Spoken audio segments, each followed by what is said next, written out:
jërë ngeen jëf mbokki internetu bpactu.com ñoo ngi leen di nuyu bu baax a baax di leen jaajëfal comme ni ñu amee habitude rek di ci ànd ak yéen saa su nekk lépp loo xamante ne actualité la rek dañuy sol suñu dàll dem waxtaan ci ak ñi nga xamante ni ñoom ñoo ñu ci ëpp xam-xam ba tax na nag tey wàllum football la ñuy waxtaanee. Sénégal dem na Coupe d'Afrique daal dina koy remporter ñu ànd ci mbégte ak joie waaye duñu fàtte mukk suñu Père Laye Diaw mi ñu ci àndaloon du début jusqu'à la fin ñu fas yéenee def nag li nga xamante ne moom moo di suñu conclusion émission ci CAN bi di ko bàyyi mu nuyoo d'abord. jërëjëf Amina jërëjëf sa équipe bi nga àndal ñu dellu ci waxtaan wi tey sa gars yi dinañ ma excuser baat bu dee bi parce que Sénégal yëpp a doon yuuxu ñuy wéet ci seen biir rek yooxu ak ñi xam ne dañuy jooy ba seen baat dee parce que jooy sax dana rey baat bon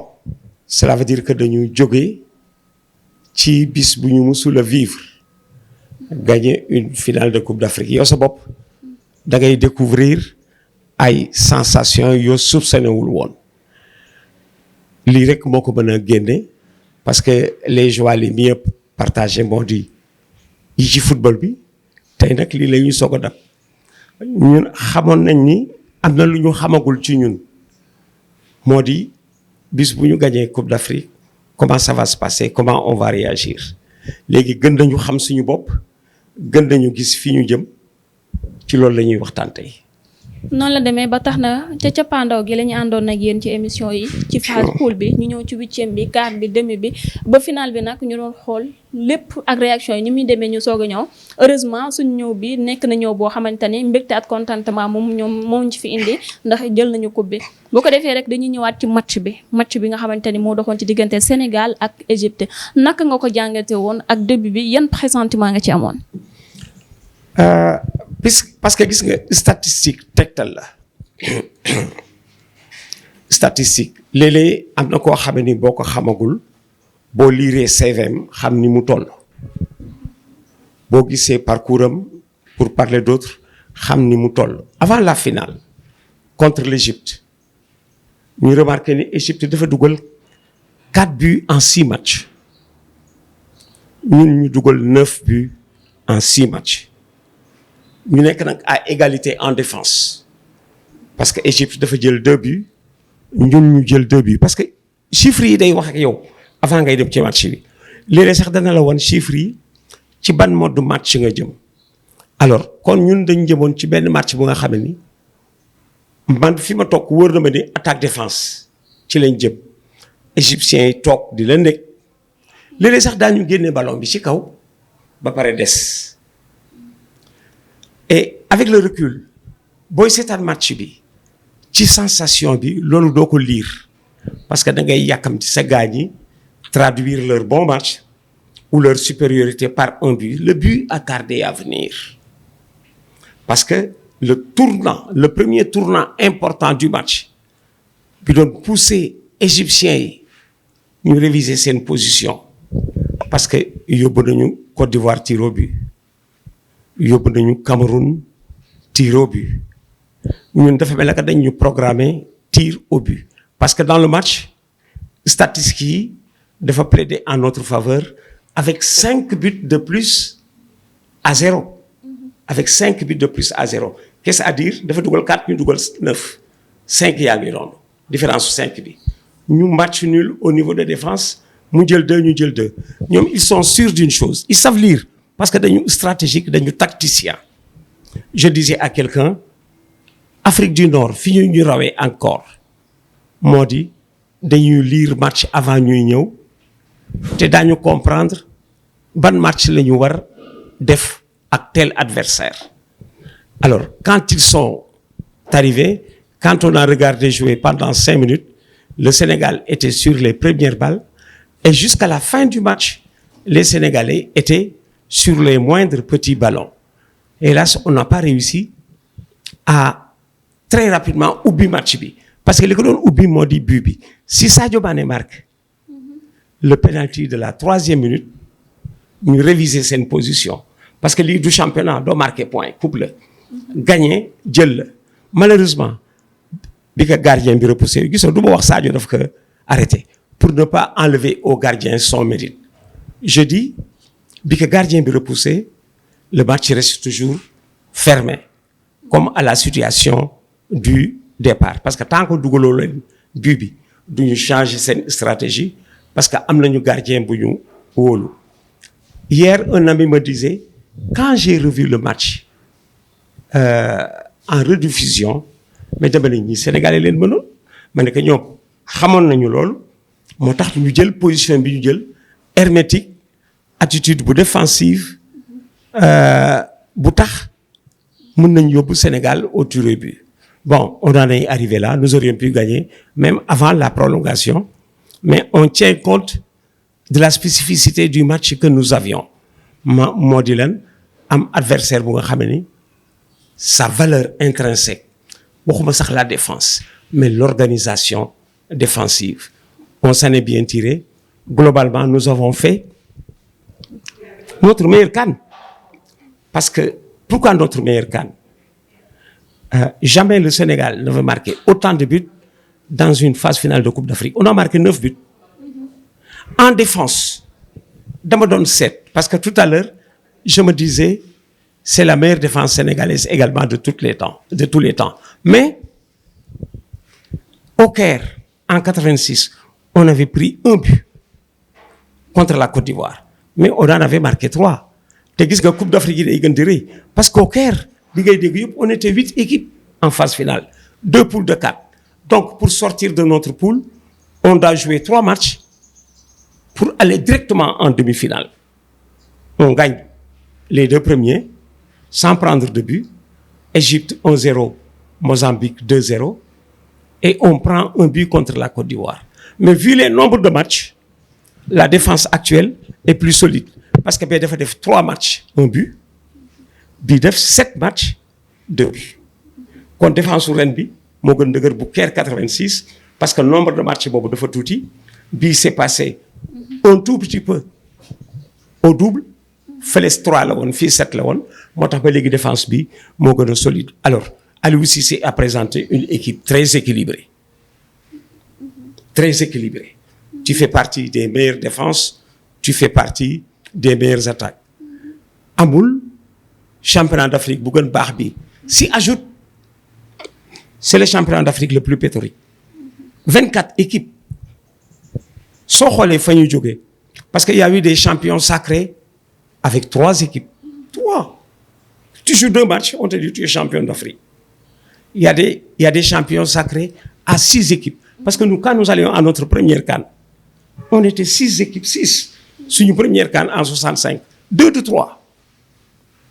Quand on est retourné en 68, 2 de 4. Nous sommes en 68. 18 ans après, Caire 86,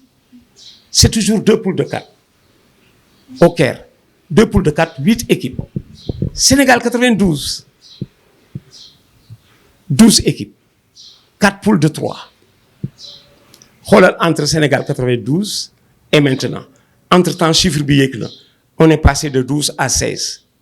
Le Sénégal sort premier sans prendre de défaite. Rax ci dolli, Amina,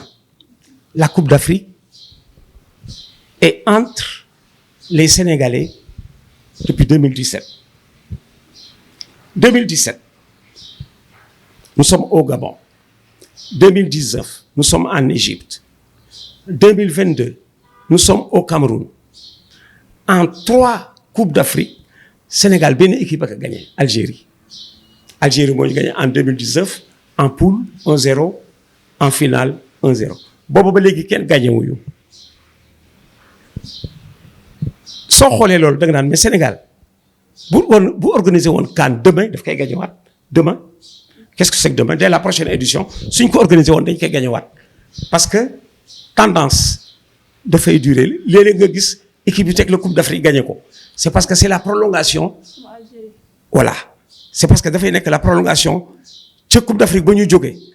tendance bi nekk fii parce que tendance yi gaawul dégager ba pare aussi doole gaawul deñ ba pare quand tu as fini de gagner léegi boo dajee ak le prochain adversaire daf lay gën a ragal parce que avant nit ñi dañ doon dajeeg Sénégal mais léegi dañuy dajeeg le champion d'Afrique dañ lay gën a ragal ça va corser c'est vrai le travail parce que xeex ak ku la ragal dafa metti dafay daw di làqu yaa koy génne fa mu làqu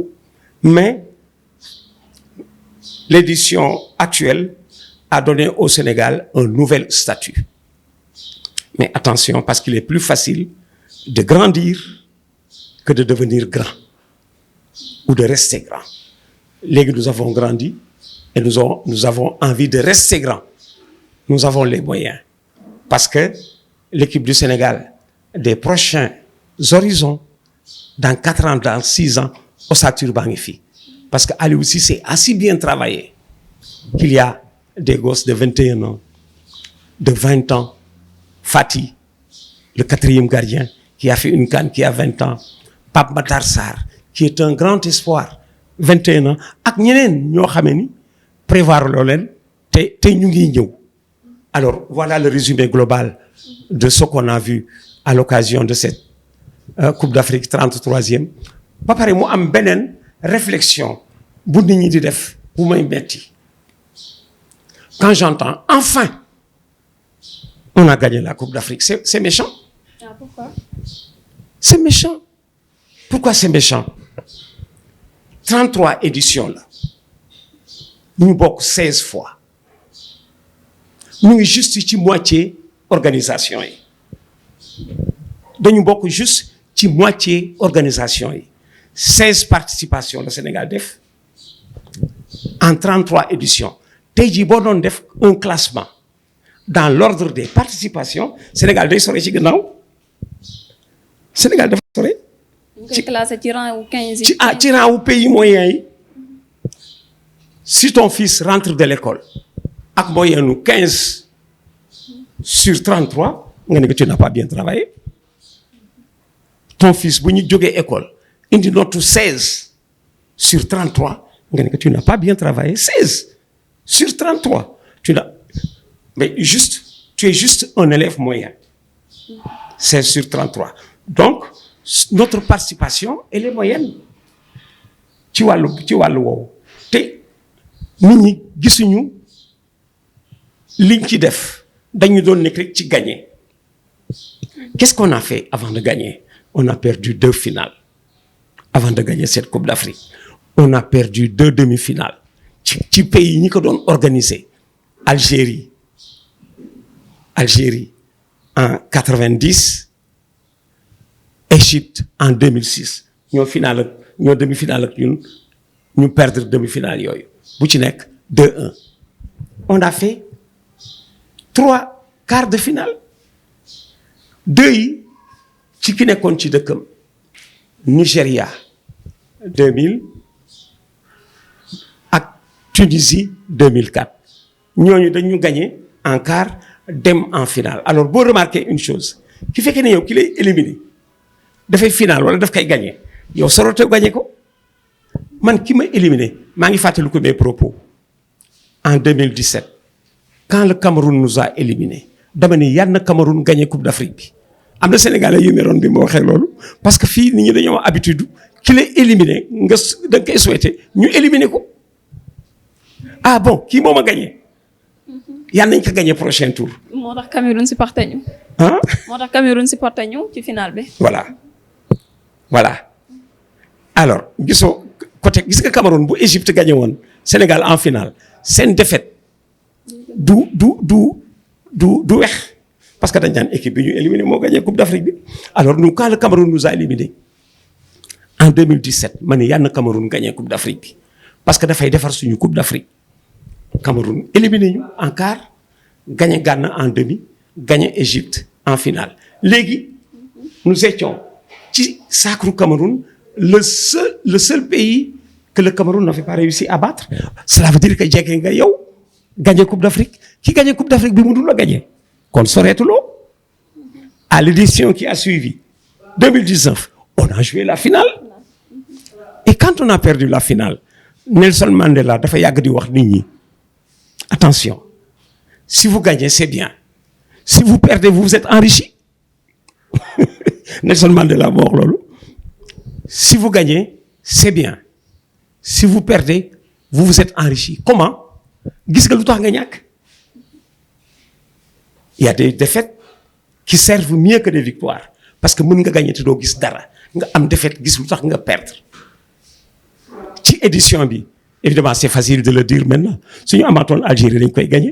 waaw te ñoom sax ñoo ngi ñuy waajal. dañ koy gagné ba tax na comme ni nga ko gisee rek Sadio ak Salah ay coéquipier wu Liverpool lañ mës a nekk. waaw mais cette fois-ci yàlla dafa dogal ñoom ñaar seen confrontation. Oui. naka nga gisee seen confrontation ci biir terrain bi te aussi am na ñaari occasion benn bi occasion bi Sénégal amoon te Sadio Mané dugal but bi même occasion boobu répété wu na ci diggante Sénégal ak Égypte te Salah marqué wul but boobu. oui oui alors gis nga Sadio Mané man footballeur laa dama koy traité comme footballeur man footballeur laa woon yoon wi mu yéeg gagné coupe d'Afrique bi jéem naa ko gagné wu ma je dis à quelqu'un quand nous sommes allés à notre première CAN j'étais de la présélection du Sénégal je n'ai pas été retenu dans la sélection kon tey jii Sadio Mané daf ñu fajal daan dafa fomp suñu rangoñ mais il y a semaine parce que dafa am ñaari penalty yu wane kan mooy Sadio Mané il rate le premier il marque le deuxième qui était plus difficile le deuxième était plus difficile xam nga pourquoi mu difficile woon dugal gagné la woon alors que le premier du match penalty boobu derrière amul benn perspective da ngay mën a rek au score la preuve raté na ko ñu continuer match bi mais deuxième bi su ko raté woon peut-être dañuy perdre finale bi boobu la dugal loolu mooy lan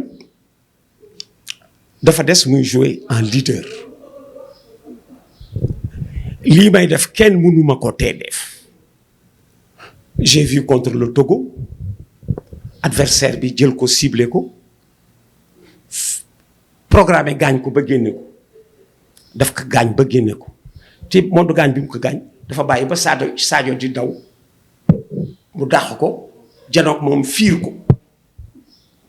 donc dafa programme gaañ bi alors yenn mode gaañu yi joueur bu mag dafay bañ di ko gaañu alors Sadio ni mu fippoo ci deuxième penalty bi su ko fippoo woon ci premier penalty bi ñu teel gagné final bi parce que Égypte bu ñu ko teeloon dugal 1-0 dana jël au moins beneen but opposition Sadio ak Salah mais Salah poussoon na ko vers un mauvais match ci penalty bu njëkk bi Mohamed Salah vient parler à son gardien Sadio Mané lu mu fay wut daf ko tooñ Sadio foofu moo tooñ Salah ne parle pas à un Sénégalais il est égyptien il est capitaine de l'équipe d'Égypte il parle à son gardien de but Sadio Mané fekk leen fa ñuy wax ñoom ñaar naan gardien bi demal sa kaw. on dirait que Salah da ko doon expliquer tactique yi mu xam ci Sadio Mané. dafa doon énervé Sadio même su fekkee ni mi ngi wax dara mais loolu muy wax taxul benn yàgg nga wax gardien bi fii lay tóor te fii lay dóor c'est tellement juste que Sadio penalty bi mu raté deuxième bi même angle la ko def dafa dolli vitesse wàcce ko di dugg Sadio dafa dolli vitesse ci bés bi ba pare gën a wàcce ballon bi bu defoon noonu ci bu njëkk ba dañuy gañ c'est-à-dire c'est à croire que Sadio dafa yéex fippu alors noonu lay duggee ci match en dilettante. mais li nga wax ni moom moo tooñ Salah ci ba mu ñëwee loolu moom moo tax mu raté penalty bi. mais ça benn explication ci la bokk daf lay déconcentré. daf lay déconcentré parce que gis nga ci boobu instant tu as besoin de tout oublier tu as besoin de faire le vide même arbitre bi la tooñoon ci faute bu mu tu oublies tout parce que c'est un geste de nerf tant que am nga koo mere wala koo xulool doo ko réussir tu oublies tout Sadio bu toogoon fu mu toog rek bàyyi Salah ak gardien di wax daf koy dugal il s'est déconcentré tout seul des choses du genre lui arriveront parce que dafa nekk ci diggante bon joueur et grand joueur Sadio dafa nekk ci diggante bon joueur ak grand joueur war ci mën passer très rapidement et là d'ailleurs ce n'est plus le footballeur mais c'est l'homme dafa toll fu nga xamee ni le footballeur doit être à la remorque de l'homme voilà comment on devient grand footballeur sorewu ko mais dafa di encore dafa xaleele dootul xaleel trop mais dafa xaleele parce que il a été vice-champion d'Europe il a été champion d'Europe vivre na sensation yu tax léegi il doit avoir atteint l'âge de la maturité alors toll na nag foo xamee ni il a gagné son match parce qu'il est champion d'Afrique il a marqué plus de buts que Salah je crois Salah a marqué 2 Sadio a marqué 3 et puis fi mu ko gagné bi gën metti mais Sadio Mané est retenu désigné ou élu meilleur footballeur de la CAN. Il n'y a pas plus grande victoire que ça. 24 pays daje fa ñu la tu es le meilleur footballeur. dafa gën valider sa grande victoire parce qu'il a eu une grande victoire. Mais dañu jëm ci échéance yu gën a kawe. Ils nous ont menacé nee nañu ñu ngi xaar. ci qualification coupe du monde bi. ak même dem coupe du monde. parce que la prochaine coupe du monde Qatar. équipe bu Afrique war na dem ba demi-finale. waaw coupe du monde bi après nañ ci ñëw incha allah dafa mel ni say wax da nga ni Mané moom moo dominé Salah ci seen confrontation ci coupe d'Afrique bi waaye ñu gis ni nag Sadio Mané ba mu ratee premier penalty bi dafa am état d'esprit bu mu doon demee on dirait qu'il était en rage on dirait que dafa nekkoon gaynde bu xiif ci digg terrain bi. c'est-à-dire gis nga bi mu ko ratee ba pare dafa nekk dans un trou na nga xoolaat image yi gis nga bi mu ko ratee ba pare gëstu na public bi. di jëli seen soutien wutaatal image bi mu ratee penalty bi ba pare gestu na public bi di yëkkati loxo yi di def. encouragé. daf leen doon. encouragé. non dafa doon demander encouragement ci public bi dafa doon demander encouragement dafa doon demander soutien xam nga léeg-léeg gis jour bu xool public bi di demander soutien daa gis sax ku koy demander ci corner sax laa gis jour bu naan. di demander soutien Sadio demandait soutien comme pourquoi aidez-moi à oublier le penalty je vais gagner le match moo doon mooy soutien dama ko yërëm ci boobu instant. il était affecté. oui très affecté parce que ci instant boobu ci lay soog a saisir la portée l'importance ou la grandeur de son geste si on avait perdu la finale loolu daf koy topp. daf koy topp lu yàgg. Sénégalais duñ ko baal. daf koy topp.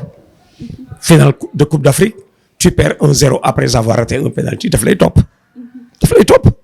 alors il était dans un trou wala bu nekk quelqu'un bu yëg ne mi ngi dem au fond de l'eau il refuse d'être noyé. kuy la ba yëkkati loxo kuy la yi mooy dernier geste yi loxo lay yëkkati ca kaw bi muy def ni public bi loolu doon demandé dafa mel que ku nekk ci ndox di la. mais il faut avoir souffert sur un terrain pour lire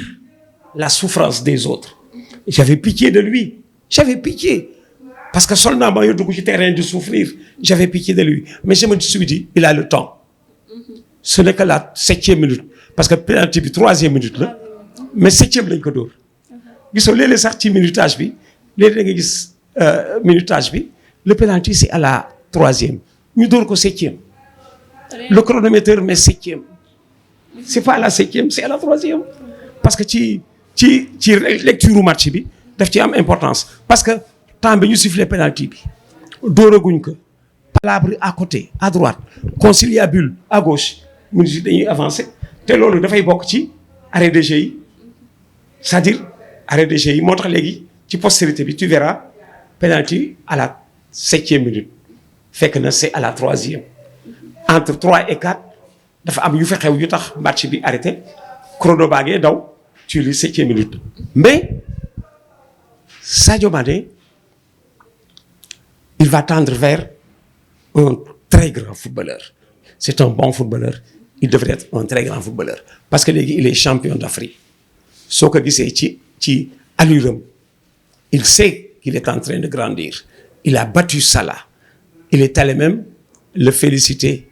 à la manière d'un senior vis-à-vis de son junior par son geste. Il a même dans l'encouragement, il a semblé un tout petit peu l'écraser. Alors, ñu toll nag fu nga xamee ni à 1 mois de notre match de Coupe du Monde. À 1 mois xaw nga ko tudd waaw je te laisse l'ouverture. moom la ñuy daaneel après ndax dafa mel ni Sadio Mané penalty bi mu raté sax moo nekkoon li gën ndax au début bu ko marqué woon peut-être que dinañu am benn façon naagu ko xawma ni ko Olof Ndiaye di waxee naagu. loolu tey moom moo ko poussé ba nga xamante ni dafa dem ba sentir ni avenir sénégalais ñoo ngi ci ginnaawam avenir tamit ballon d'or bi ñëpp ñoo ngi ci ginnaawam loolu moom moo ko yokk jom tey jii ba mu daal di dugal daal di marqué but bi waaye yemul foofu ba tey ci cadre match bi la ñuy daal di des gis na Gabaski ni mu yoree woon seen match bi tamit Gabaski nekk ci koo xamante ni c'est remarquable ci camp yi waaye bouteille bi mu yoroon ñëpp doon ko kaas mu nekk bouteille mistake mu bind ci turu gaynde yëpp. gis nga loolu yëpp jaxase xelu adversaire bi la yooyu ñuy def parax un très grand lutteur sénégalais jaar na fi wax ci dara. Manga 2 mus na ni ku gëm loolu te entraîné wuloo doo gagné Gabaski su gëmee loolu te entraîné wul du gagné daf ko def rek pour jaxase xelu dóorkat yi. mais on dirait que moom gëmoon na ko bu baax parce que à chaque fois bii war a dugg ci moom rek day dem laal saafara boobu xool turu kooku am lu mu def soog a ñëwaat ci camp yi. c'est pour mieux les troubler parce que. Afrique du Nord expert lañu ci bataille de nerfs loolu yëpp ci bataille de dañ lay nasaxal ci xel te boo nasaxee ci xel tànk yi woyof moom la wax tubaab yi di wax il avait des jambes de coton buñ la nasaxalee ci sa xel dafa gaaw sa xel bu nasaxee rek wàcc ci sa tànk boo découragé gisoo léeg-léeg gis ko nga xam ne bu découragé sax du mën taxaw day toog bu tiitee du mën taxaw day toog bataille de loolu yëpp stratégie la pour jaxase adversaire bi teewul Sadio Mané bi mu relever un tout petit peu le cœur son deuxième penalty qui était plus difficile que le premier daf ko dugal parce que kooku presque espèce u bal la bu war dundal wala mu rey bal la bu war dundal wala mu rey il a réussi à marquer cette balle à marquer ce penalty te moo gënoon jafe kon c'est à croire que Sadio ne donne pas le meilleur de lui-même dafay jouer di dem selon les circonstances mais bis bu décidé gagner match daf koy gagner et c'est ce que nous attendons de lui évidemment il sera très attendu mais c'est la rançon de la gloire c'est dans la difficulté surmontée que l'on arrive comme on dit à dépasser les autres li waa ji wax yéen ñëpp yéen ay bokk li ngeen di jàng à l'école mais dafa am différence depuis peut-être le foyer la différence c'est depuis le foyer j'appelle foyer le cadre familial le maître vous donne la même leçon ci commentaire bi maître bi rencontré ni commentaire yu kii moo gën riche fu mu jëlee loolu dans le foyer parce que waxtaan sax ak papa ak yaay rek jàngale la waxtaan ci boppam jàngale la alors Sadio bien encadré il peut tendre vers un cercle restreint de footballeurs du monde meilleurs footballeurs du monde. ba tey ci tireur bi am na ñoo xamante ne ñoom la ñu choisir pour ñu njëkk a tirer ñooñu nag lan nga jàngal ci ñoom est-ce que c'était les bons choix ci côté Sénégal ak ci côté Égypte yëpp. man gis nga dafa des léeg-léeg joueurs yi nga leen di xam ci yenn situation yi. par exemple man ci épreuve tir au but bi man su ma doon tànn du ma dóorloo Bouna Sarr. Bouna dafa am ñu nga xam ne daañu am frappe en cours de jeu ci balle arrêtée non il a été très contesté bi muy ñëw en équipe nationale heureusement il a réussi son tournoi et fait partie aujourd'hui des meilleurs Sénégalais de la CAN moom laa la wax ni la du geste technique mais de nerf et comme geste de nerf la da ngay seet waa ji ci ban psychologie la nekk moo tax l'entraîneur pour tendre vers comme on dit l'assurance de l'épreuve entraîneur bi li muy njëkk wax ku bëgg dóor doo désigner kenn amul spécialiste am tir au but ku bëgg dóor boo defee attention épreuve de tir au but défenseurs yi ñoo meilleur pourquoi ñoo meilleur parce que ñoo ëpp rigueur ñoo gën a batailleur le défenseur et plus batailleur. Il s'impose de rigueur bi ci défendre moom lay def ci tir au but bi Bouna Sarr du ma ko woon tireloo doon laa nekk wut keneen et à sa place j'aurais mis Nampalis. waaw parce que mi ngi màgg ci tournoi bi ba pare il a une lourde frappe. C'est tellement vrai que Bouna même son tir dafa raté le tir en coin daf ko dóor presque ci digg bi. Bon, ça arrive. Ce sont des choses qui arrivent. Il apprendra de ce ratage. Mais ci balle arrêtée am na ñu nga xam ne ci balle arrêtée bu sa tànk amul doole bal bi du am doole su bal bi déroulé dóor ko jox ko vitesse mooy gën a yomb mais quand la balle est arrêtée c'est extrêmement difficile mais ci tir au but yi amul ñooy désigner ñi ñoo koy dóor pour de bon léeg-léeg daa gis sax dans un match tu mènes 1-0 nga am penalty entraîneur bi di jox leen ko ki dugal but bi ki mëne 1-0 ki dugal but ba ca 1-0 dellu si parce que am na avantage psychologique sur le gardien pour avoir déjà marqué le premier but ba pare il est en confiance le fait que mu nekk en confiance dugal peut-être bii bu gën jafe penalty bi déjà dans sa tête yombal na ko il lui reste tout simplement à être rigoureux ci boppam bañ ko soofental appliqué wu xam ni bal bi moomu ko c'est pour tout un groupe ñu jox ko sinon mën na jaxasoo. ñu gis ni CAN bi nag à chaque fois dafa am ay révélation yu faral di ci am gis nañu CAN 2019 bi Krépin Diatta moom moo ci fësoon ndax gis nañu at ni mu ci doon joué mais ren nag ñu daal di ciy gis koo xamante ni dafa dugg rek daal di am lu mu indaale ñu koy wax Bamba Dieng lan ngay wax ci jeune Bamba Dieng. gis nga danga ma fàttali wax bu rëy bu yàgg Guinée au temps de sa splendeur parce que ñun am nañu jamono joo xamee ni daawuñu qualifié en Coupe d'Afrique des Nations ci ñooñu ñu daan éliminé Guinée ci la bokkoon mais Guinée mus nañ ni li tax jouer contre Sénégal jafe doo xam yan ngay jouer l'équipe du Sénégal change parce que Guinée mus nañ fi am équipe bu nga xamee ni pendant 3-4 ans le même 13 ci le 11 bi di génn le même 13 alors ñoom ñu ni li leen jaaxal ci Sénégal moo di l'équipe change constamment tout à l'heure da nga ubbi benn volet bu nga xamee ni dafa étayer la thèse selon laquelle la force du Sénégal c'est la richesse de son effectif gis nga Krépin yaa ma ko fàttali bi nga ko tuddee fàtte woon naa ko pourquoi fàtte woon naa ko parce que ku fi nekkul ñiy jël godaas yi ñiy jël lenge yi par leur comportement dañ lay fàtte alors que ñun Krépin dafa nekkoon di grandir ci wàll wu nga xamee ni fa la ñu gën a soxla nit xam nga ñun fu ñu gën a soxla nit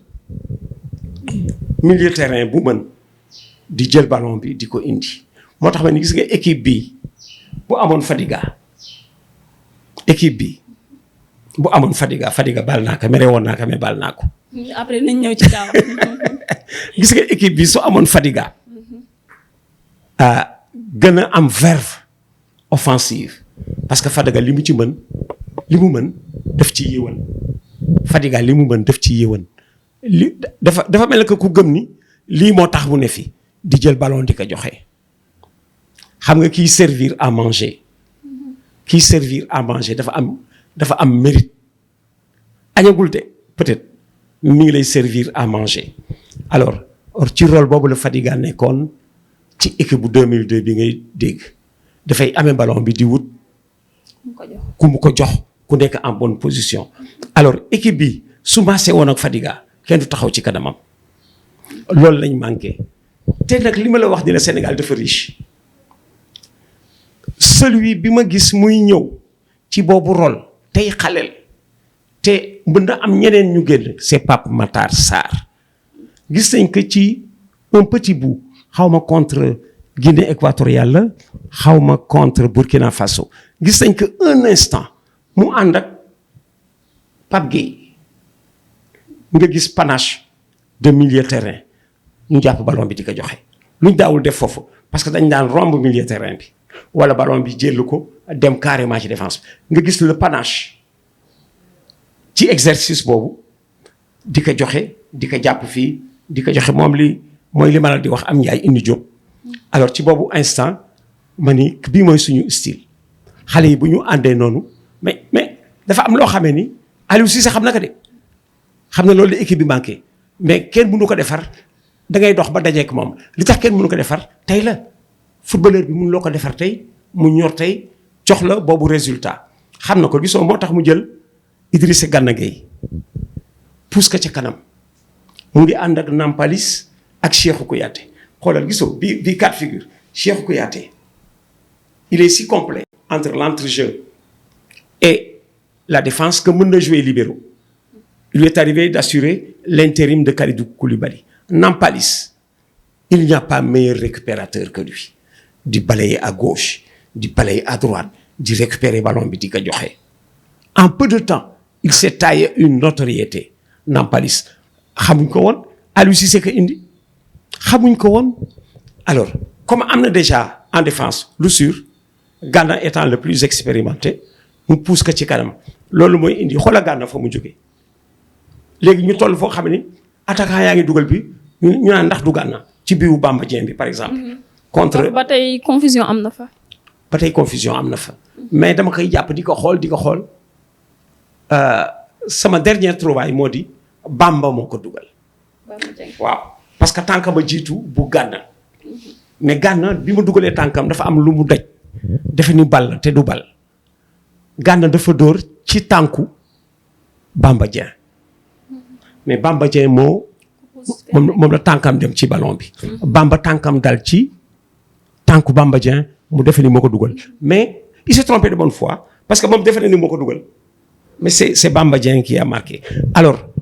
Aliou Cissé a bien travaillé dans l'ensemble gis nga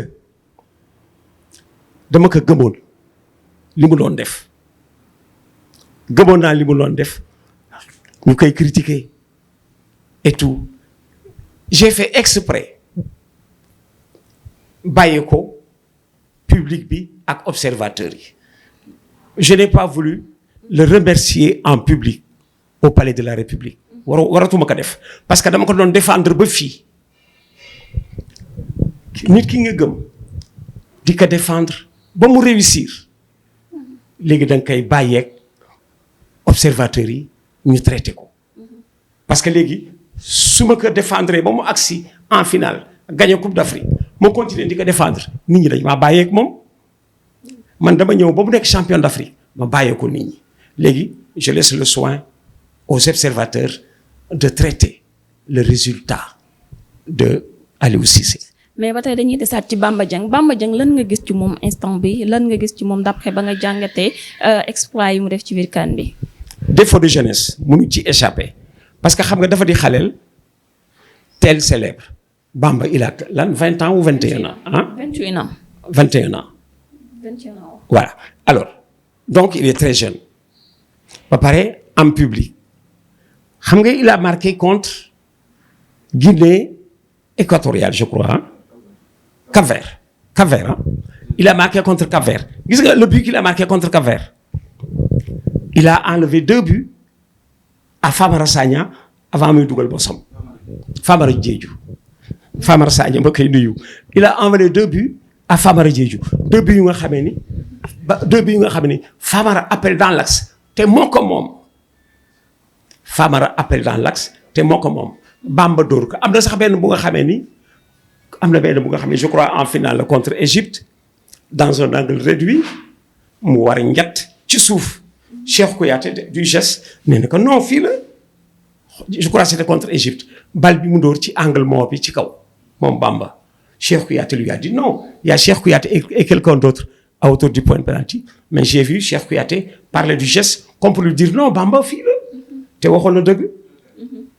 ci suuf la woon bon mais il évolue avec ses qualités et ses défauts Claude Leroy disait xale yi bu leen teel surchargé ci critique bàyyi leen ñuy épanouir gis nga loolu mu def noonu bu ngeen toogoo reposer mu toog waxtaan nga wanaat ko ni nga gis nga bal bi soo ko génne woon fii bii la nga dóor ko ci kaw ci lay gën a serein ci lay gën a lucide parce que léegi dafa revenir au calme mais il va faire un bon avant-centre parce que dafa am qualité Bamba boo xamee ni soo ko amul doo nekk un attaquant de dimension internationale xam nga mooy ban jamono bi ñu toll attaquant booy jox bal mu téye ko di nekk soutien bi pour delloo ko dañ cee désespéré à 1 contre 1 il cherche à passer ba pare mën day daw di yóbbaale ballon déjà ma ngay bëgg nekk un attaquant d'espace di daw di yóbbaale ballon ses qualités multipliées ou ajoutées à celles de Ismaïla Sarr Krépin Diatta war dellu si Aliou Cissé a si bien travaillé que l'équipe du Sénégal est encore tranquille pour 3 CAN yu nga xam ni ossature bi mi ngi nii parce qu'il y a beaucoup de jeunes joueurs et talentueux jeunes joueurs qui vont progresser depuis leur sacre. Maintenant, ils vont réagir en leader. Ils sont champions d'Afrique. Bamba Dieng mi bokk ci loowu ñi yóbbu ji équipe bi ca kanam tuuti mu gën a mature gën travailler à Marseille mu des nag léegi mu gérer célébrité bi gérer popularité bi ba banaliser ko après il devient très fort s'il arrive à banaliser sa popularité il devient très fort te dana agsi foofu. jarul sax ñuy wax ci ki nga xamante ni moom moo di suñu gardien de but ndax kooku moom waxal na boppam à travers ses œuvres mais nga sànni ci tuuti moo rek. xam nga Amina dama kontaan ci li nga revenir ci Edouard mënoon naa poser bii question et yéen ñi ànd ak ñun ci émission bi tir au but yi kan moo ko gagné Edouard wala Sadio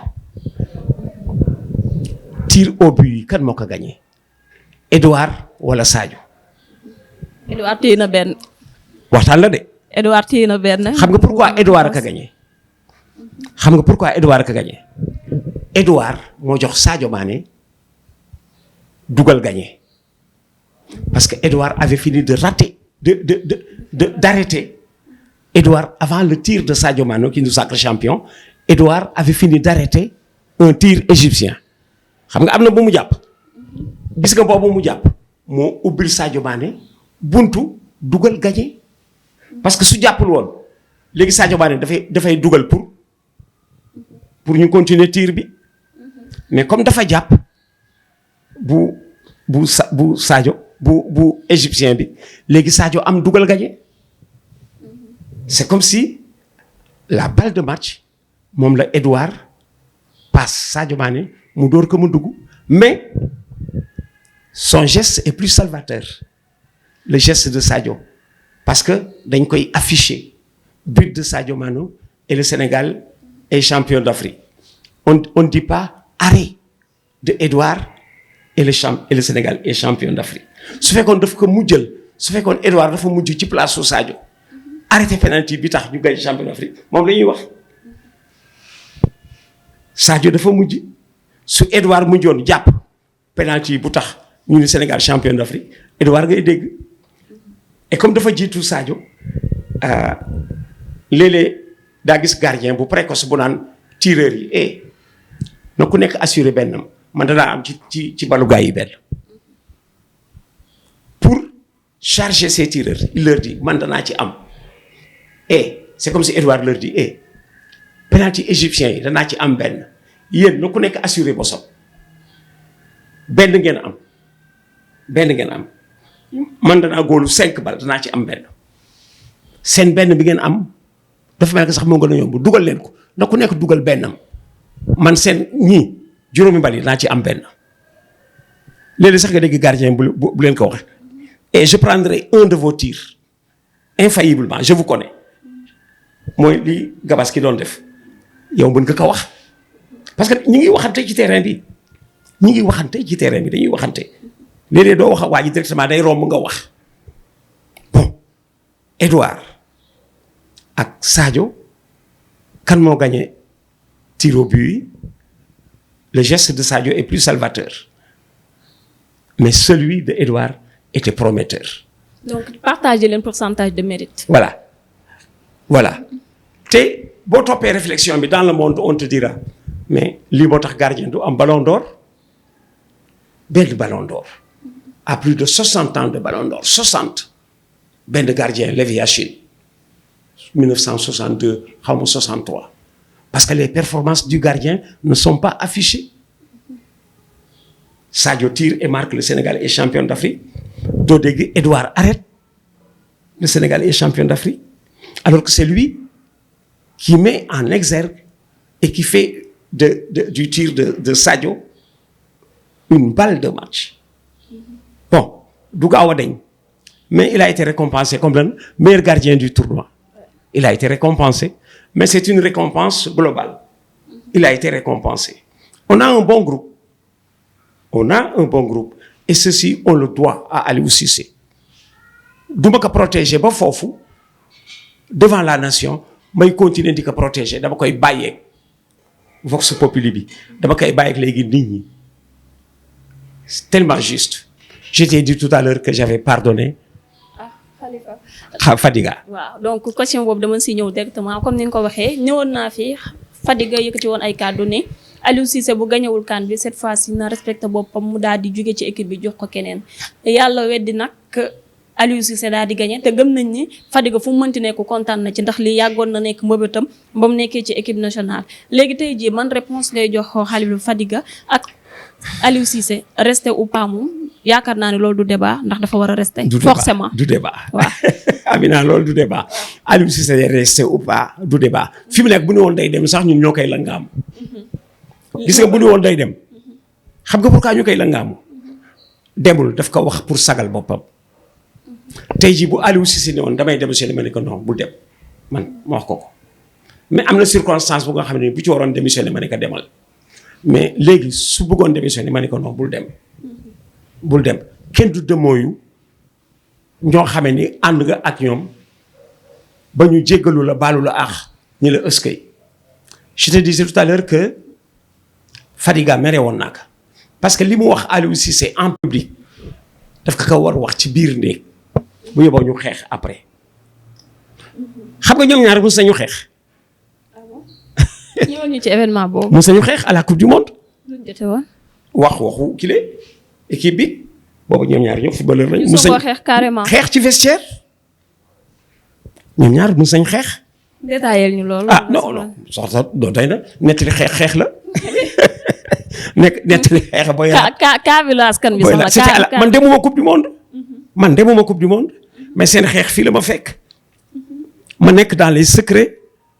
peut-être des vestiaires seen xeex fii la ma fekk. ba yaay gisuñu ko woon ci vestiaire la xewee woon. mais entre coéquipier du dara ñaari coéquipier yu xeex ci biir vestiaire bi du dara bu match bi jeexee ñu accoladate. Fadiga quand je l'ai vu est-ce que jooyul bi muy accolade Aliou Cissé. oui si ñoom ñaar ñëpp a jooy. mais kooku dama ko yërëm man xaw na ma jooyloo bi ma leen gisee ñoom ñaar ñu accoladante bay waaj a jooy xaw na ma jooy. j'ai failli pleurer parce que dama dugg ci liñ nekk. j'ai failli pleurer j'ai serré les dents pour ne pas pleurer dama leen mujj yërëm ñoom ñaar ñëpp. parce que Aliou dañoo am jaar-jaar bu metti. ah oui parce que Aliou defaru na Fadiga am na grandeur wu dellu si ba jooy. C'était difficile. C'était difficile. Il faut tous les deux les comprendre. Bon moo tax léeg-léeg da nga naan xale yi di waxtaan ak ñoom baax na ci trop mais Fadiga def na yëfu nit def na yëfu kilifa. comme si que moom ndam bi te effectivement nag bu ñu waxee mérite bi équipe nationale bu 2002 ñoom moom mérite bi El Hadj Diouf boo ko xoolee c'est comme si moom moo nekkoon coach bi en fait. waaw loolu yëpp lu baax la parce que xam nga yàgg nañ di wax daan gis nga équipe nationale continuité la ñi daan sol maillot bi soo xoolee bu ñu jeexalee ba léegi dañoo nekk xaleel c'est de vieux footballeurs mais dans la vie ils restent jeunes tu tires le maximum de profit El Hadj Diouf di ko gis ci xale yi sax la ni Bokandé nekk woon ak ñoom El Hadj Diouf sax la c'est bien quand tu vois autour de l'équipe Tony Silva Fadiga Aliou Cissé ñu def ensemble un tour d'honneur Fadiga ma nga ca Lamine Diatta ma nga ca mais c'est bon ku xool lii dana ni Sénégal ils sont sur la bonne voie parce qu'ils ont su garder la base qui a réussi la percée mondiale ñi leen yóbbu dans le monde en quart de finale de coupe du monde comme ñu ngi ci équipe bi en bordure d'équipe cela veut dire que l'héritage bi ñu ngi koy transmettre jeune génération bi ba pare di ko protéger pour nga protéger boobu héritage ñoom dañ fay de alors loolu moo indi li ñuy def baax na di nekk ak ñoom joueurs yi à l'entraînement ci seen biir nekk genre ñu leen di protéger lañu te am kilifa dafa baax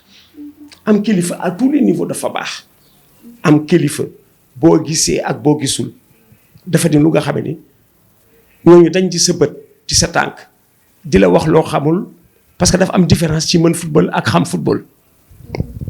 xale bi toll ci football dafa mën football mais xamul football léegi ñoom Sadio Mané ñoom Bamba Dieng mën naa jël beneen xale la ci Matar Sarr Ismaïla Sarr mën nañu football mais dafa des ñu xam ko te pour ñu koy xam ni ñuy ànd ak Aliou Cissé c'est une chance que d'avoir un entraîneur boo xamee ni fi mu la bëgg yóbbu fa la jógee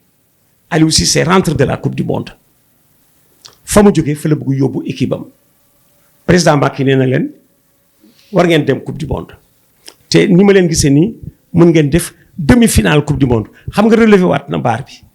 bi ñuy dem à la coupe d'Afrique il leur a dit et seen teranga ji bàyyi leen ko fii bàyyi leen fii teranga ji ngeen dem gagner coupe d'Afrique bi xeex gagner coupe d'Afrique bi dem nañu xeex gagner coupe d'Afrique bi dellu si mu ñu leen maintenant le monde comme pour leur dire il vous faudra battre la performance des anciens de 2002 gisoo tout revient sur 2002 parce que 2002 a ouvert à la fois le chemin de l'Afrique et du monde sur le plan africain cette génération battre na celle de 2002 parce que cette génération est championne d'Afrique mais soo demee dans le monde xamaguñ leen parce que dans le monde ba léegi ils connaissent Henri Camara ils connaissent Fadiga ils connaissent Salif Diao xamaguñu ñi léegi gisoo président Macky il a parlé de demi-finale à la coupe du monde dafa tenir compte ci quart de finale ba ñu jógee il faut battre cette performance parce que les performances sont faites pour être battues c'est comme ça que tu grandis yàlla nañu toog bay wax kan mooy battre performance su ñoom Bamba Dieng ñoom Crépin Diatta ñoom Pape Matar Sarr kan mooy battre seen performance parce que ñooñu dem nañu demi-finale coupe du monde léegi dañuy programmer su boobaa Sénégalais yi finale coupe du monde de football te yàlla mën na ko. En tout cas ñëw naa fi ñëwaat fi lu bari mais je t'ai jamais vu en larmes boo demee ba wax ba sa dënn jóg sa rangoñ du tuuru c'est parce que li ngay wax yegg na la fu sori te yaakaar naa tamit nu mu la yeggee fu sori noonu la yeggee sénégalais fu sori yàgg naa fi ñëw sa kër musuma la gis nga wax ba nekk en larmes donte sax événement yëpp daanaka macha allah mën nañ ni fi la fekk événement yu ci bari daanaka assisté nga ko mais li nga xamante ni moo la poussé tey ba nga gis Aliou Cissé ak Khalilou Fadiga ensemble nga jooy jàpp naa ni tamit yemul foofu ndax 2002 am na ñu fi nekk ba tey ku ci mel ni Henri Camara tey jii ñoo ngi ko ci doon xaarandi absence am lan la ci def waaye Pape Bouba Diop mi nga xamante ni moom moo reyante jaayante bakkanam ba génn àdduna te fekkewul bés bi lan ngay wax ci moom. Pape Bouba déjà ñu ngi nii di ko immortaliser ñu ngi koy immortaliser ci stade du Sénégal bi ñu jëm mooy bu Diamniadio bi et là naa ci def tuuti parenthèse Macky président Macky Sall parce que président Macky Sall n'a pas attendu que le Sénégal ait gagné la Coupe d'Afrique pour que mu dem wuti stade il n'a pas attendu dafa doon wuti stade pour le futur xale yi répondre présent dafa doon wuti stade pour les victoires du futur xale yi indil ko les victoires du présent parce que nous avons été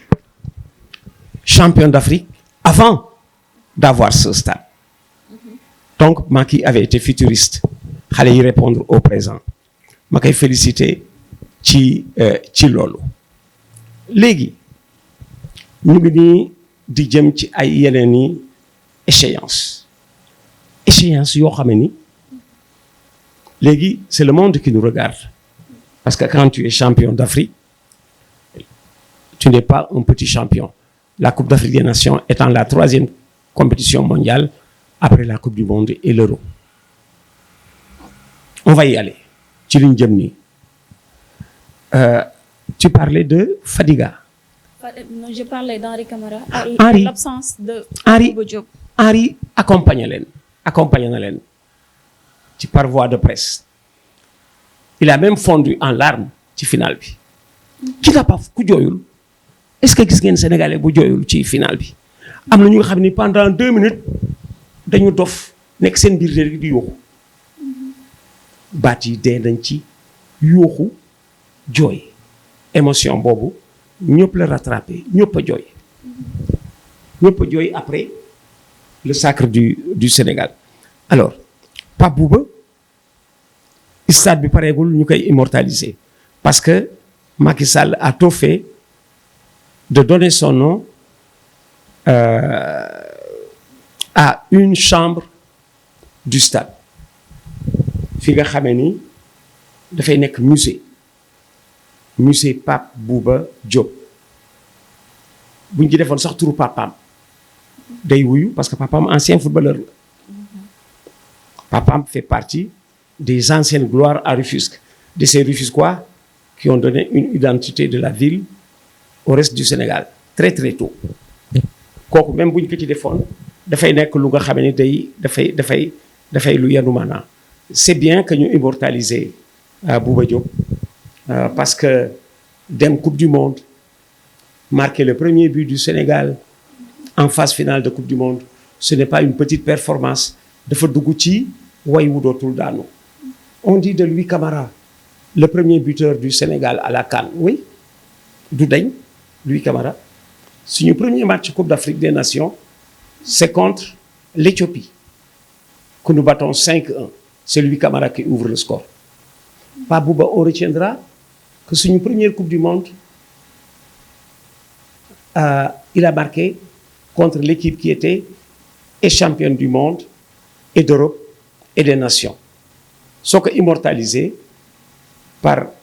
mettre son nom ci stade bi fa nga xamee ni day nekk musée c'est une bonne chose on applaudit anciens yi war nañu gën di nekk autour de l'équipe anciens yi oui Henri dafa sore évidemment il y en a qui préfèrent après leur carrière ne plus s'occuper de football il y en a parce que ils ont consacré déjà toute leur jeunesse au football bu jeexee dañuy bëgg mu jeex mais on aura toujours besoin de di dem Coupe du Monde di leen inviter genre yooyu parce que gisoo j'ai surpris du monde fële barki démb ci buntu palais en remerciant Marième Faye Sall il y en a qui étaient surpris lu mu fii wut moom moo ma fa yóbbu bu du woon Marième Faye Sall du fa dem amul benn structure buy diriger football bu duma lay jaw kaay ànd ak xale yi au palais amul te c'est tellement vrai dafa yenu tellement maanaa que nit ñi am na ñu nga xam ne bi Sénégal gagné Coupe d'Afrique dañ ni j'ai pensé à Lay Diaw Sénégal gagné Coupe d'Afrique je n'ai pensé jot naa 1000 messages jot naa ci damay toog taal rajo bi rek di dégg loolu. waaw dañuy ko monument nga ci football bi. damay toog di ko dégg dañ ma jooyloo ba ma soj damay toog di dégg loolu di jooy parce que comme on dit liggéey la bu kasarawul te loolu moo di richesse sama nijaay Ablaye Nar Samb dafa daan wax naan liggéey ñu fay la du xaalis reconnaissance la du xaalis léeg-léeg jërëjëf félicitations waaw góor moo ëpp valeur des millions de francs des millions de francs alors et comment c'est arrivé xale yi marre de leen recevoir lundi ci guddi Marème Faye Sall woo ma musuma ko gis ça peut paraître paradoxal musuma ko gis en personne image la koy gis ak portele télévision ak portele musuma ko gis mais dafa réagir lii réaction bi ci mbedd bi li nit ñi di wax Coupe d'Afrique bi dañ ko déjee lay jaw mu for loolu woo ma téléphone ni ma laay dama bëgg nga ñëw ëllëg ci cérémonie bi fii à la présidence négal ma wuyoogu ma de mu di ma attends ma passe le Macky passe ma Macky président ni ma mais grand lii foog nga ñëw ci lu toll nii foog nga ñëw wax ci instant boobu la programmé dem parce que mënuma programmer sama bopp dem au palais de la République am na ñu ma war wax kaay ñu ànd am na ñu ma war wax invité ba ñu dem coupe du monde 2002 am na ñu ne ma lu tax demuloo man leen mais du ma yóbbu sama bopp dañ ma war invité peut-être ba ca kaan ba à Bamako ma leen du ma yóbbu sama bopp mënuma dugal sama bopp ci délégation mais suñ ma invité ma dem invité wuñ ma te bu ñu fakk jëf li fi mag ñi defoon mi ngi fii ba tey suñu papa Alassane Ndiaye Alou suñuy ay mag Pathé ak Magib et cetera moo tax quand j'ai dit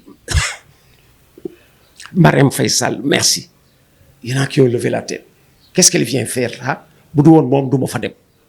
moo ma ni kaay c'est ton sujet maa ki ni ma bis bii foog nga wax ci loolu ma fa yóbbu loolu moo ma fa yóbbu nekkoon danaa trouver du plaisir à rester à la télévision di leen xool danaa sax fàtte ni waroon naa fa dem mais nit ñi ñoo may woo di ma wax foo nekk mais mu soo gis kuy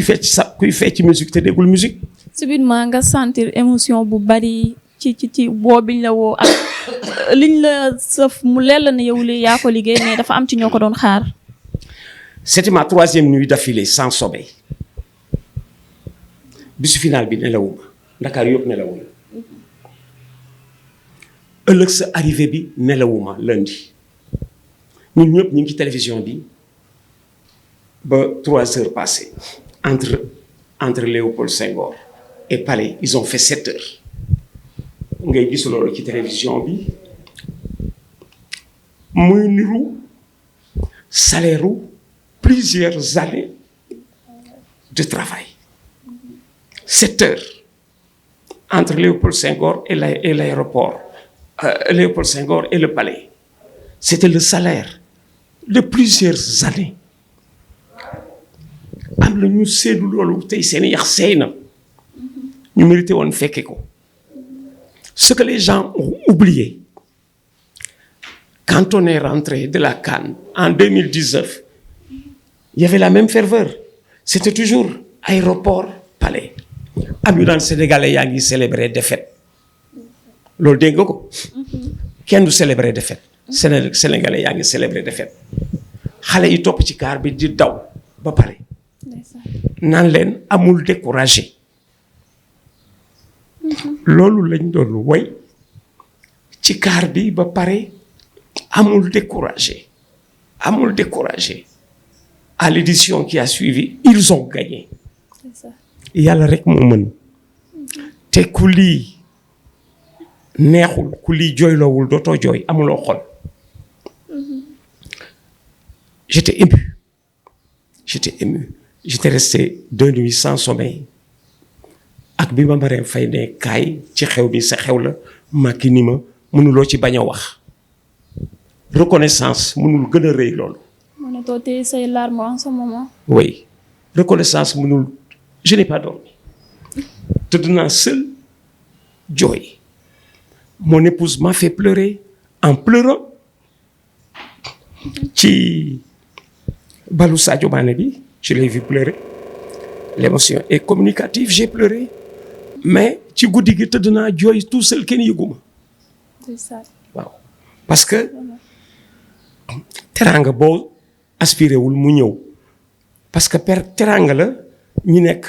à la tête de la République naan la kaay ci xew mi sa bos la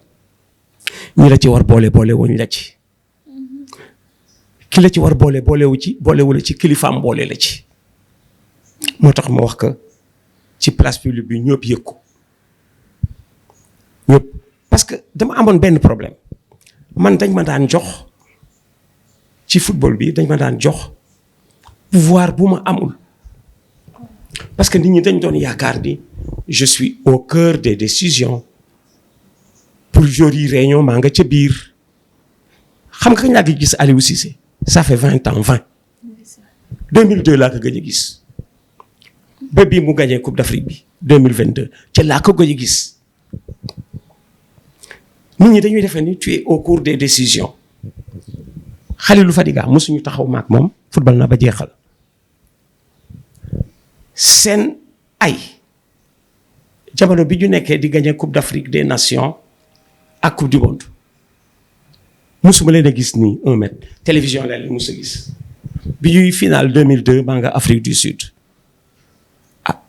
bi ñu def 2002 Bamako ba ñu nekkee ci Coupe du Monde ba 2002 bi maa ngi fii di leen seetaan am na ñu defe noonu dama ànd ak ñoom Coupe du Monde parce que dañ ma déggul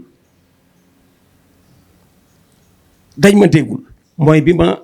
RTS dessaisiré à la veille de la Coupe du Monde Youssou Ndour ni ma kaay ma invité la kañ dem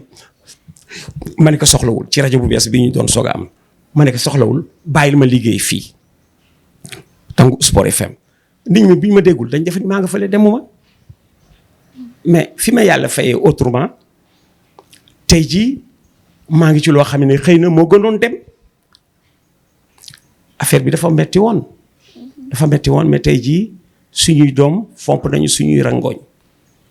parce que ñàkk nañu loo xamee ni jëli dañ ko jox ñu ko te doom ci jooyloo sa waajur ci bànneex yow dootoo tàggoog bànneex xale yi jooyloo nañu ci bànneex ñun jooy nañu avant jooy nañu pendant jooy nañu après ci bànneex man métti du ma jooyloo je suis un dur à cuire su méttee ci lay mën a wax moo tax gars yi di wax naan laay jëw il trouvait toujours le moyen de renforcer notre confiance quand on perdait il avait le don d'expliquer des défaites je savais ci lu may tenir tey jii bi ñu gagné dama toog di leen seetaan bàyyi leen ak ñi leen doon critiquer toog di jooy moo gën a neex ci man dugg ci seen biir di fecc. ça se voit que jooy nga ba sonn ça te voit que aussi nelawoo mais jàppal ne rek lépp loo am rek mérite la lépp loo xamante ni tey jii woowee nañ la ko pour nga ñëw teewee ko biir palais mérite la ndax kenn mënu wax football te tudduñu Laye Diaw kenn mënul wax football te waxuñu la ak lu domaine bu mu mënti doon c'est pas question que ni yow yaa yor historique bi yow yaay wax lépp mais c'est parce que da nga assister lépp waaye tamit dafa am doxalin boo ci yoroon ba tax na félicitations encore une fois de plus te naan la lii ci kaw ci kanam la jëm. gis nga ci historique bi sax j'ai pris des risques parce que xamoon naa ni awma temps fu ma ko jeexalee après palais il y en a qui m'ont appelé pour me dire mais ñii ma leen wax ngeen dëgg mais j'étais un invité duñu la invité nag nga jël yëpp j'étais un invité parce que historique bi kenn mënul wax lépp du tudd naa fi Alassane Ndiaye Alou mais journaliste nekk na fi sélectionneur le temps d'un match assuré na fi intérim il méritait ñu tudd ko ci te nag yàlla daf ko delloosi Alassane Ndiaye Alou xam nga nu ko yàlla delloosee yàlla moo mën programmer xam nga nu yàlla delloosee Alou le père du reportage sportif Bachir Kounta Pathé Dieye Majib Sène ñooy suñu mag ci profession bi Alou mooy seen mag xam nga nu Alou dellusee ci sacre Sénégal bi sacre bi du le 6 février le 2022 xam nga nu le 6 février 2022 Alou est né un 6 février suñu papa Alou est né un 6 février léegi ku def anniversaire Coupe d'Afrique du Sénégal yaa ngi def anniversaire Alassane Ndiaye Alou bi nga xamee ni keroog ba ñuy nangu suñu final en 65 ak en Tunisie 65 ñoo waroon final mos naa la ko nettali ah. mos nga ñu ko wax dañu 65 ñoo waroon final suñu première CAN demain c'est dimanche jour de la finale samedi bi ñuy tëdd nelaw jour yi dañu nelawaale dans la tête c'est une finale demain ñu yee leen à minuit réunion qu'est-ce qui se passe vous ne jouez pas la finale vous ne jouez pas la finale lu tax dafa am gars réunion extraordinaire bu am léegi nee nañu Tunisie mooy finale pourquoi dafa marqué 4 buts encaissé 0 ñun ñu marqué 5 buts encaissé 1 loolu moo ñu éliminé le but que nous avons pris alors que la priorité est à l'attaque gars ñi nekk fa di xuloo président Senghor ni leen bàyyi leen Tunisie finale par amitié à Bourguiba Senghor am boobu réaction par amitié à Bourguiba Alou moo demoon ca réunion ba réunion boobu Alou moo ca demoon assuré na fii intérimu entraîneur national am na entraîneur national bu ñu dessaisir daal di Alou le temps que ñuy am keneen tu as l'équipe mu defar équipe na mu def sélection bu dem Bamako gagné ji fa 2-0 du yaa ngi dégg Matar Niang Alou moo ko jàpp yóbbu ko équipe nationale Alou moo jël Matar Niang yóbbu ko équipe nationale il est né un 6 février et c'est le 6 février que le Sénégal a gagné sa première coupe d'Afrique loolu mooy lan dafa am ñoo xam ne boo leen fàtte yàllaa leen di indi dañu fàtte woon Alou yàlla indi Alou ci bis datu naissance am ci le Sénégal gagné coupe d'Afrique mais yàlla rek moo mën moom la maa ngi di wax bu la nit fayul yàlla moo lay fay liggéey du réer bu la nit fayul yàlla moo lay fay bul découragé mukk ci liggéey booy liggéey am salaire te bul découragé mukk ci liggéey booy liggéey am salaire te kenn joxulu ko bu la ko kenn joxul yàlla moo lay fay excusez mon émotion. non je comprends. yaa ko liggéey nag il faut nga xam ne yaa ko liggéey. ba tey excusez mon émotion parce que moom laa wax ni man bisu bànneex ci lay jooy bisu bànneex moom may jooy loolu ci lu naqadi damay xool nit ñi yërëm leen ba di leen wax lu leen yëkkati mais bisu bànneex du ma wax ñeneen ak moom ñeneen moom loolu c'est ce qui m'est arrivé aujourd'hui lii da ngeen ci tombé depuis bisu final ba bi may réveillé depuis bi ñu gagné coupe d'Afrique parce que musuma dégg Sénégal champion d'Afrique di ko wut en tant que footballeur di ko wut en tant que reporter mu ñëw après que ma bàyyeeg micro sama ay doom ay Malal ak Pape Malick Diaw mu ñëw c'est une vive émotion bon on en est là Dieu merci. Dieu merci sant yàlla bu baax ba nga bokkee ci ñi nga xamante ne ñoom ñoo ko fekkee ba tax na nag dañuy daal di tëj lekk li nga xamante ni moom moo di page coupe d'Afrique bi dugg ci li nga xamante ni moom moo di coupe du monde bi gis nañu ni programmé nañu seen match yi aller retour Sénégal war ci jongante ak Égypte gagné leen ci finalu coupe d'Afrique bi war a jongante ñoom aller ak retour mois de mars incha allah waaye nag kii nii di Mohamed Salah dafa daal di mettre en garde Sadio Mané ak képp koo xamante ni sénégalais nga nee na leen nag revanche bi moom dina ko jël. xam nga leen toog ba ci mur wi. waaw xam nga Salah dafa njabur dafa njabur te loolu bëgg naa ko ci moom léeg-léeg nga gis ku ni sénégalais yi mën nañu football mais dañu bandiwul ci la bokk. bandi caay-caay sénégalais yi mën nañu football mais amuñu xadar mën nañu football mais bandi wuñu te nag xaw naa ko fàtte xam nga lan laa xaw a fàtte liñ doon wax sénégalais yi dañuy football xam nga wax naa ko léegi bandi wuñu amuñu xadar foog ñu xeex barewul équipe championne booy gis ba pare ñu ne que tu es l'équipe la plus fair play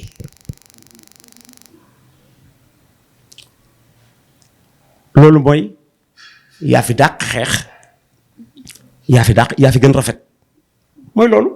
la plus fair play mooy yaa fi gën rafet yaa fi dàq xeex yaa gën yaru ce sont presque des valeurs antinomiques yu dul faral di ànd Sénégal dafa dajale yu dul faral di ànd ci ndamam li yaa fi mën te yaa gën a yaru parce que fair play soo ko déggee mooy yaru fu muy jógee doo gaañ di ko tey doo xuloog arbitre lu arbitre décidé nga bàyyi d'accord ñu lay gis ni ngay traité say adversaire parce que boo amee ay valeurs yu wóor doo xeex boo wóoloo sa bopp doo xeex da ngay jouer rek dañ daan wóolu suñu bopp ñeneen ñi di dajeeg Sénégal bu ñu dajeeg Sénégal dans Sénégal boo leen mayee jàmbul tey nga dee boo dajeeg Sénégal yi foog nga agressif dégg nga ba taay julee daan bu ngeen xeexul du ngeen gagné nañu tout en étant l'équipe la plus fair play c'est une double victoire équipe bu Sénégal ndokk yàlla ba nga xamee ni ci statistique c'est la meilleure équipe sénégalaise bu dem Coupe d'Afrique toute génération confondue ñu ngi 16e Coupe d'Afrique 16e bi dafa battre paramètres yëpp nga am ci meilleur joueur am ci meilleur gardien am ci meilleur entraîneur ñu ne y a plus fair play lu fa des lan moo fa des man nag xanaa feccu égyptiens yi moo fa des de ni Égypte nan ngeen di fecce wala benn ni ngeen di fecce ma roy dàqale parce que Sénégal moo gën a mën a roy non c'est une grande année Golbert Diagne daan na ko wax bis bi ñuy gagné Coupe d'Afrique yal naa ko fekke na ko xam nga pourquoi mu fekke ko xam nga pourquoi Golbert fekke ñu Coupe d'Afrique bi ñuy gagné nit ku ci nekk bu doon sa sago sa doom moo lay gën nit ku ci nekk bëgg nga li nga mën ba dégg ci way sa doom dàq la ko Youssou Ndour bu doon sagoom am doom ju ko dàq way Cheikh Anta bu doon sagoom am doom ju ko dàq jàng Senghor bu doon sagoom am doom ju ko dàq jàng alors Golbert nekk fi mais bàyyi nañoo doomam muy yëngu ci loo xam ne ñëpp a ko ci sopp Malal Diagne daf ñu bàyyeeg doomam Malal bare soppe tey jii Golbert fa mu tëdd mi ngi gis ni doomam est allé plus loin que lui fekke na ku gis Malal gis nga Golbert wuutewul Golbert daan na ko wax bis bu yàlla di ñëw bis bu Coupe d'Afrique di ñëw yaa na fekk yàlla may ma prolongation ma fekke ko yàlla may na ko bi gën rafet parce que bi muy ñëw dafa fekk doomam di ci yëngu ba am ci daraja Malal yàlla ko yàlla may mu ëpp fan papaam doonu na papaam ba pare kon Golbert fekke na victoire Sénégal bi ak a yaatu mën nga ci wax lu dul jeex. waaw comme du benn jotaay kenn mënu ko jeexal ci benn jotaay dañoo wax rek ba sonn bu ngeen dellu see ñu dooraat. waaw comme que ñi nga xamante ne fekkee wuñ ko bari na te liñ fi bàyyi woon ay kàddu bari na tamit mais comme ni ma la ko waxee rek dañuy daal di dugg ci li nga xamante ni moom moo di coupe du monde bi aller retour Sénégal Égypte ça la duñ ne sax menacé waaye dafa daal di mettre en garde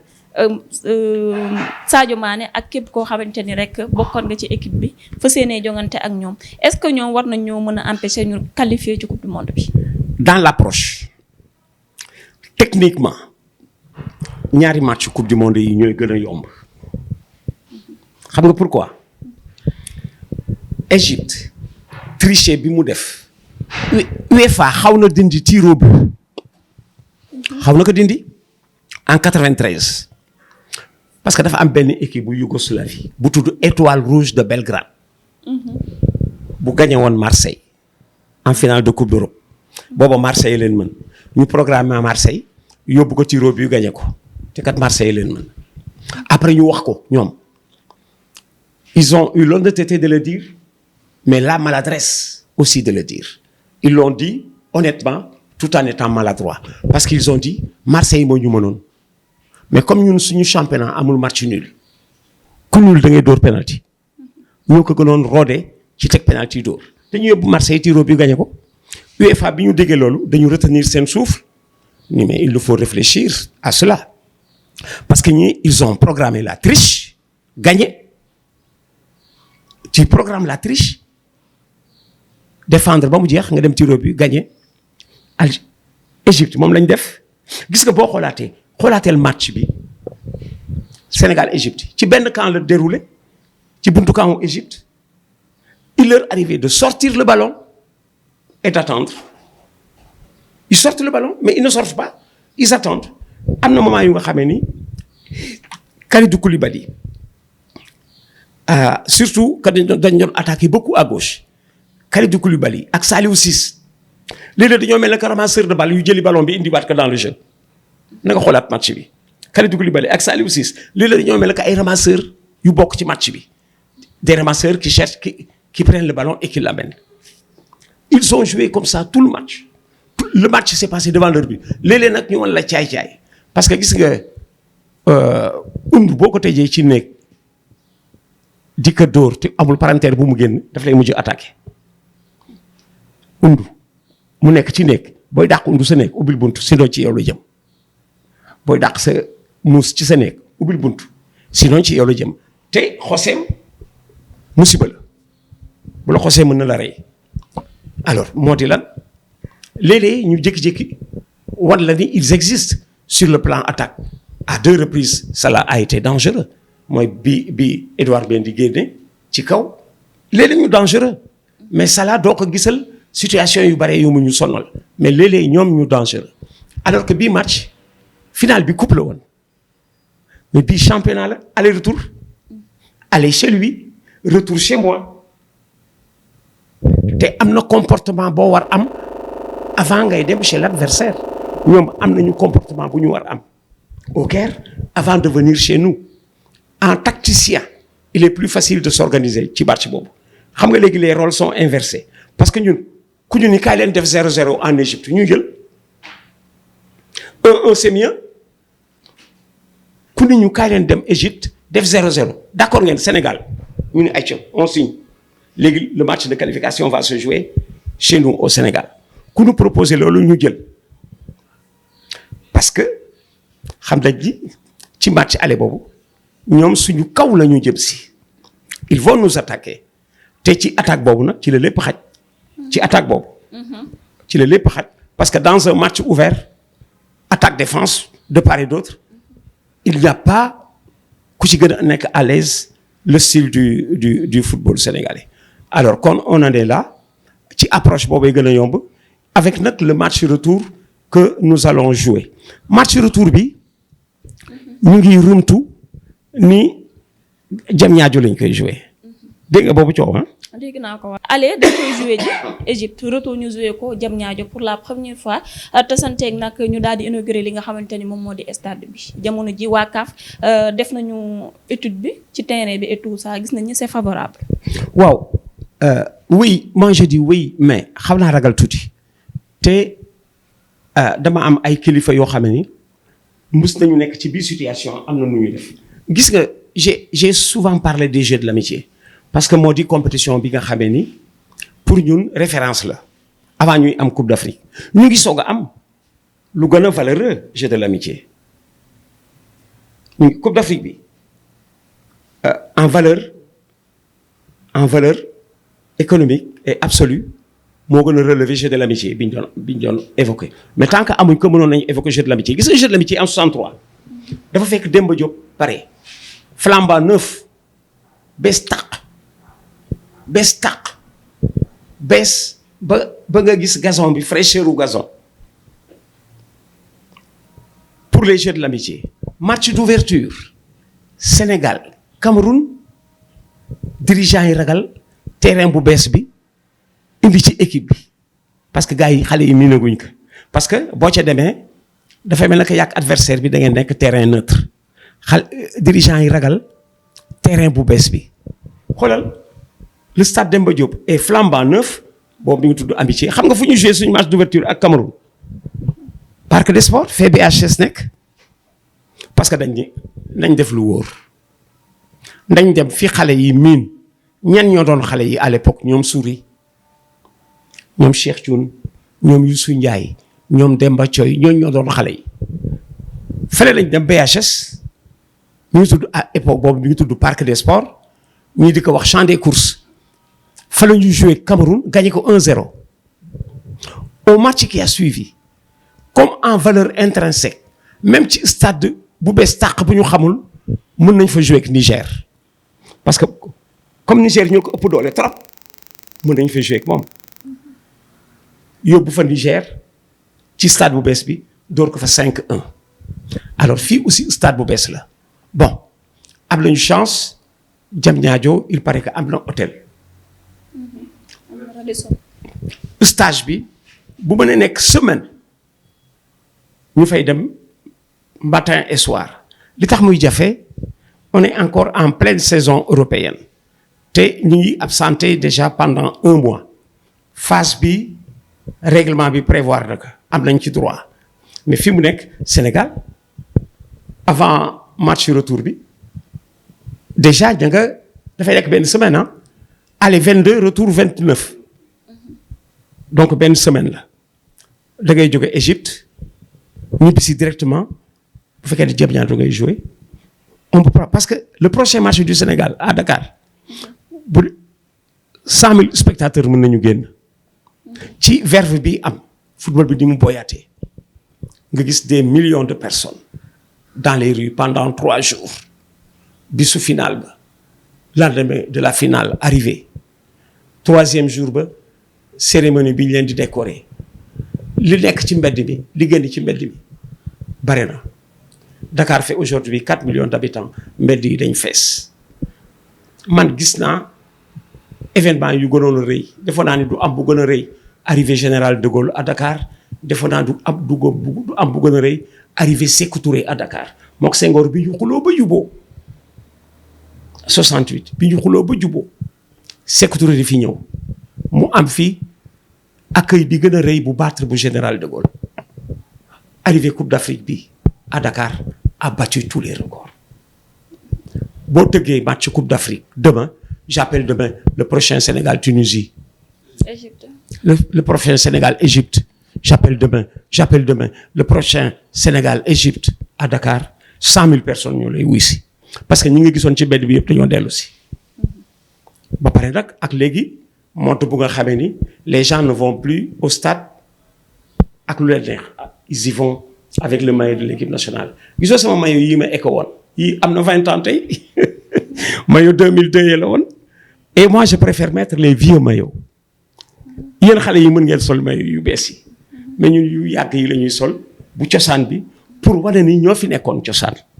waaw kii mooy maillot bi am na 20 ans tey 2002 2022 et j'ai du plaisir génne ko pour nga tiit dama leen di tiital moo tax ma sol maillot bu màggat bi pour nga xam ne ay pas bi am na 20 ans 20 ans 2002 la yaa ngi c'est comme neuf 2004 2024 c'est demain alors kon kay nga ni kon kay da nga naan tey jii dafa mel que football ngi soog a boy te nag pour entretenir bii verve dafa jot fédération sénégalaise de football am boutique ci grande artères yi dans Dakar la boutique de l'équipe nationale la boutique de la tanière il est temps que ñu am ko nga fay dem di fa jëndi ay gadget même bu doon bic bu am parce que fi mu nekk nii pour ce qui est de l'équipe nationale tout est vendable tout se vend noonu la ñuy entretenir football da ngay def da koy entretenir avant le match parce que bu match bi di door rek jeex na le match il commence léeg-léeg 1 semaine avant 2 semaines avant 1 mois avant bisu match ba on vient finir ce qu'on a fait depuis 1 mois. bu ko defee ñu daal di daanelee rek li nga xamante ni moom moo di période bi ñu nar a jouer coupe du monde bi muy novembre décembre bu suñu borom defee ñu daal di koy qualifier incha allah naka nga jàngatee période boobu est-ce que dina favorable pour nos Lions. je crois parce que généralement novembre décembre FIFA su ko def foofu rek c'est parce que calendrier harmonisé nañu. Michel Platini daal na wax année coupe du monde dañu war harmoniser tous les calendriers de championnat ne serait-ce que tel que d'or parce que c'est une année sur 4 tel que d'or parce que Michel Platini dommage que mu teel ñu quitté dommage parce que vraiment il faisait de bonnes réflexions pour le football moom mi nga xam ne footballeur la bon ce sera une bonne période on a le temps d'y arriver bàyyi ñu qualifier ba pare. Inch'Allah bàyyi ñu dóor Égypte aller-retour ba pare. on a le temps d'y arriver. 5-0 aller 5-0 retour incha allah rabbi ba tax na nag comme ni ngeen ko gisee mbokk yi yegg si nañu suñu cappaandaw émission bu àndoon ak émission yu bari sax ndax gis ngeen larmes yi nga xamante ni suñu seen père lay jaw daal dina koy couler loo xamante ni duñu faral di ko gis chaque jour mais olof Ndiaye danaa lu yëngalu na rek la ko yëngal la ko ëpp doole coupe d'Afrique moo ko yëngal te jar na ko ndax jooyloo na keneen ku dul moom jooyloo na mag jooyloo na ko ne dañ ko daal di bàyyi rek mu joxe mot de la fin am ñu daal di tàggatoo ak yéen mbokk yi. Bon, mais je vous remercie d'être revenu à moi parce que paysage bi yaatu na football bi ñi daan ànd ak moom ñu baree gi fii ba léegi ñun dañ daan assouvir une passion faf bu mujj nekk suñu profession ñu toll ci fu nga xamee ni man ce que les Sénégalais ont fait pour moi moo di salaire lan moo di salaire ñu ni ndam li nañ ko yóbbul lay jaw ak moom bind nañ ko wax nañ ko njiitu réew mi invité ma ni ma kaay wax ci lii bu amee kenn Macky Sall dégg naa ko sax mu reporté dégg nga wax bi mu naan Saliou Ciss teg dënn centré Saliou Ciss lay wax reporté na sax kon nga xamee ni affaire bi dafa mokkoon ci ñëpp affaire bi dafa mokkoon nee naa ko gis naa ci yow tëb bu nga xamee ni Senghor mënu ko Diouf mënu ko Wade mënu ko tëb bi mu tëb ci biiwu Sadio Mané bi président yi fi jaar yëpp mënuñu ko mais gis nga boobu tëb dafa restituer Macky Sall aux populations moi ça m'a fait plaisir te gëm naa ni bari naa ci ay morom xam nga mooy lan mooy ki lay jiite ngay yaakaar ko li lay yëngal moo koy yëngal yéen a bokk sensation émotion bi day partagé su ma ko gisee muy def noonu dama ko admirer yërëm ko ci parce que mi ngi doon sax souffrir heureusement instant boobu kenn jox ko micro. mais tëbeewul noonu sax ci ay élections de. mi ngi noonu voilà alors quand je l'ai vu mu comporté wu noonu dafay monter en estime ci population yi parce que Senghor dafa daan wax ànd ak Sénégalais yi ni muy yombee da nga leen di wax lu ñuy def fu ñu koy defee nu ñu koy defee même boo dee seen kilifa te comportement Macky boobu daf ci wane boppam bi ma soxnaam di invité mbedd ba la dégg invité ma musuma gis Marème Faye Sall musuñu gisi bët ñoo bokk dëkk de ca Ndar waaye musuma ko gis télévision ak photo mu boole ba ci lii ba ni ma kaay sa bis la borom këram ni ma foog nga wax ci bañ lay dégg ci football bi léegi bu lii amee lu musul am foog nga ñëw ñoom ñoo ma invité voilà doy na invitation ku buur invité beneen invitation du la saf. kon ñoo ko déggandoo kàddu yi nga xamante ni moom la wax ñu commencé ko ci Coupe d'Afrique bi ñëw nañ ci Coupe du monde bi réaction yi larmes yi ak lépp waaye dañ naan nekk du yem fii saa su nekk dañuy faral di sol suñu daal di ñëw ci moom lépp loo xamante ni wàllum football la mu leen di yitteel mu ñuy yitteel fii lañ koy waxtaanee jërë ngeen jëf mbokk yi. Merci Amina.